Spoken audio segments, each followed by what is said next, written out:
people are leaving jobs today. We know that. Hmm. Uh, COVID's helped spur that on. What do you think the business of being in the workplace, not being heard, maybe even being bullied in the workplace, has that got anything to do with this business of the great resignation that we've been hearing so much about? Oh my God, you took the words right out of my mouth before I even knew the question. Yes, and yes.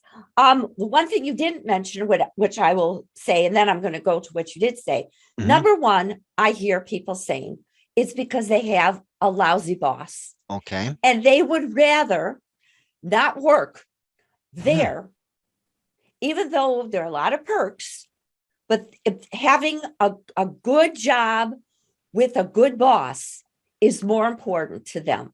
So that is the number one. Number two is yes, bullying, and it could even be bullying from the boss, or Hmm. or the boss doesn't know how to take care of the bully. So the Hmm. person will leave because they say, I don't need this anymore. Right. And with the great resignation, we see this. People are leaving more and more. Hmm.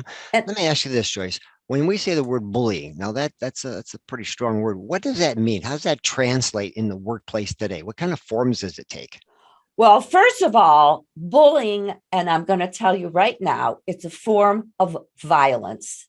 Okay. Wow. Now, it may be, it's not as strong as when we were little kids on the playground where it's so obvious, but Hmm. it could be somebody, oh, I'm telling you right now, it's always somebody who's jealous somehow of their target, whether Mm. they're like more from the boss, whether their communication skills are good, where they got a promotion.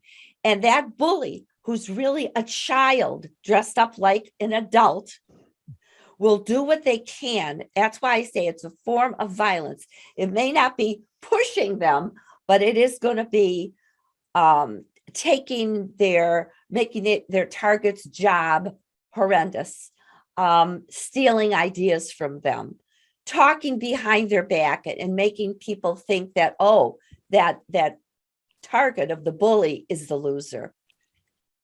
Wow.